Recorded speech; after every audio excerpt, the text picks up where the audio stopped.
The door hissed open, and Commander Jake Morrison stepped into darkness. His helmet light cut through the dust of 3 centuries, illuminating walls covered in symbols that pulsed faintly with bioluminescent patterns. The facility had been buried under the surface of a dying moon, discovered only when mining drones detected the energy signature. Command sent Jake alone. They expected weapons, ancient technology. Maybe answers about the civilization that built this place and vanished without explanation. He didn't expect her.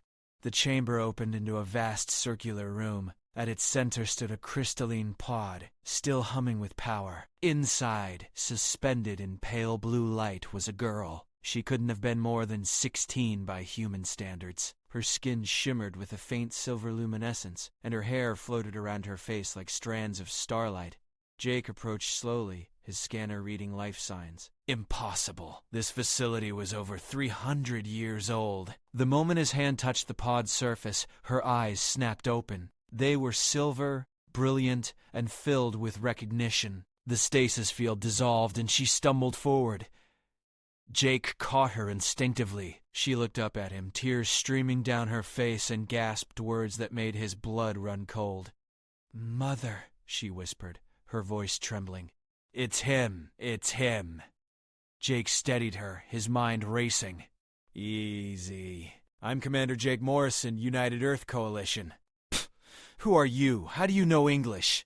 She gripped his arms with surprising strength. "My name is Lyra. I've been waiting for you. My mother showed me your face in the visions. She said you would come. She said you were the only one who could save us." "Save you from what?" Jake asked. But Lyra was already moving, pulling him toward a console that blazed to life at her touch. "The Devourers," she said, her fingers dancing across holographic controls. "They hunted my people, the Kaelen, across 1,000 worlds. We were seers, scientists, artists. We meant no harm, but they saw us as a threat. They nearly destroyed us all." Jake watched as images filled the air around them. Massive ships, their hulls composed of shifting black metal, cities burning, refugees fleeing through portal gates. And then, a woman who looked like an older version of Lyra, her silver eyes distant as she touched a crystalline sphere. "My mother was the greatest seer of our kind," Lyra continued. "Before she died, she looked into the threads of probability and saw you. She saw a human with a genetic pattern so rare, so unique, that it could destroy the Devourers forever. 1 in 10 billion, she said.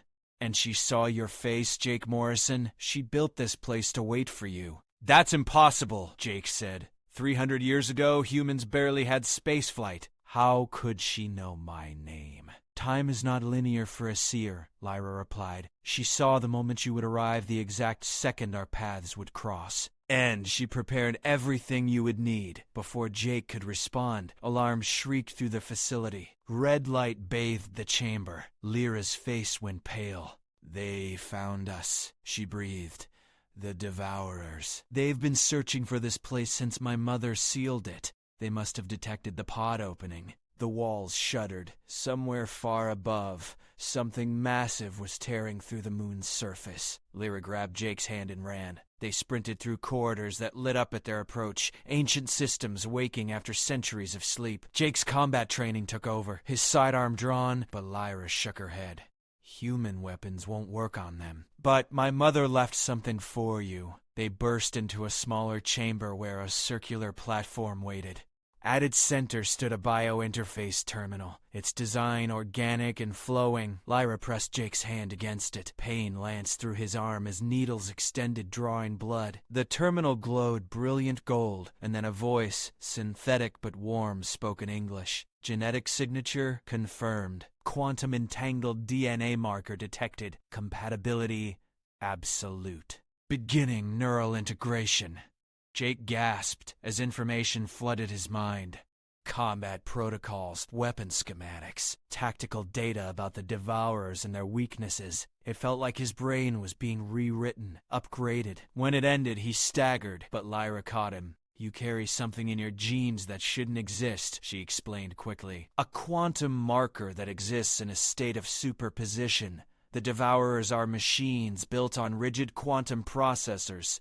Your DNA signature creates interference patterns they cannot adapt to. It's like a virus they cannot fight. The facility shook violently. Through the doorway, Jake saw the first Devourer unit. It was vaguely humanoid but wrong, its body shifting and flowing like liquid metal, studded with red sensor nodes. It saw them and moved with terrifying speed. Jake raised his hand, and the knowledge flooded through him. The wall beside him opened, revealing a weapon his mother had hidden. He grabbed it, a crystalline rifle that pulsed in rhythm with his heartbeat, and fired. The beam struck the Devourer, and it shrieked, its form destabilizing, collapsing into smoking fragments. "Move!" Lyra shouted. They ran deeper into the facility, fighting through waves of Devourer units. Each shot from the quantum rifle felt natural, as though Jake had trained with it for years. But more kept coming, and Jake knew they couldn't hold forever. Lyra led him to a massive door sealed with her mother's biolock. It opened to her touch, revealing a chamber dominated by a towering device. It looked like a flower made of crystalline light, its petals folded inward around a central core. "The severance pulse," Lyra said quietly. "My mother's final creation. It generates a quantum wave tuned specifically to your DNA signature. When activated, it will propagate instantaneously across the galaxy, disrupting every Devourer processor core. They'll all shut down permanently." Jake stared at the device. "Then let's activate it." Lyra's expression crumbled. "Jake, the pulse requires a living host to generate the quantum pattern. It will use your entire genetic structure as a template. You'll be consumed completely. There's no survival. My mother saw this too. She saw you standing here, making this choice." The walls exploded inward. Dozens of Devourers poured into the chamber, their forms merging and separating like a nightmare tide. Jake looked at Lyra, then at the device. He thought of Earth, of the colonies spreading across the stars, of humanity's future if these machines decided to turn their attention toward human space. He thought of this girl who had waited 3 centuries for someone to save her people. "Your mother was right," he said, stepping toward the core. "Tell my people what happened here. Tell them the Kaelen are allies." "Jake, no!" Lyra screamed, but he was already placing his hands on the activation nodes. The device blazed to life. Jake felt his DNA unraveling, each strand becoming a note in a cosmic symphony. The pulse built inside the core, drawing on every cell in his body. Through the pain, he smiled. The Devourers rushing toward him suddenly froze, their forms flickering. Across the galaxy, in 1,000 systems, Devourer ships went dark and tumbled silently through the void. Jake's vision dimmed. He felt himself fading, becoming part of the pulse, part of the solution. Worth it, he thought. Worth everything. But then Lyra was there, her hands glowing with silver light pressing against his chest. "No," she whispered fiercely. "You don't get to die. Not after everything." She spoke words in her own language, and her light poured into him.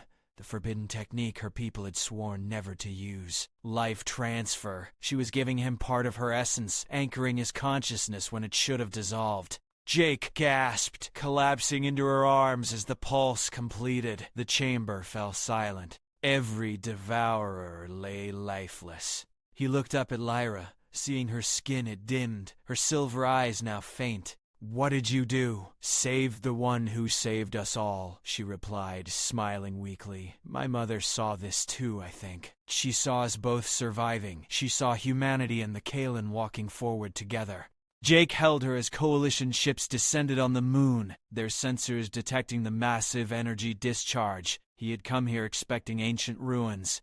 Instead, he found purpose, sacrifice, and a bond between species that would reshape the galaxy. The Devourers were gone.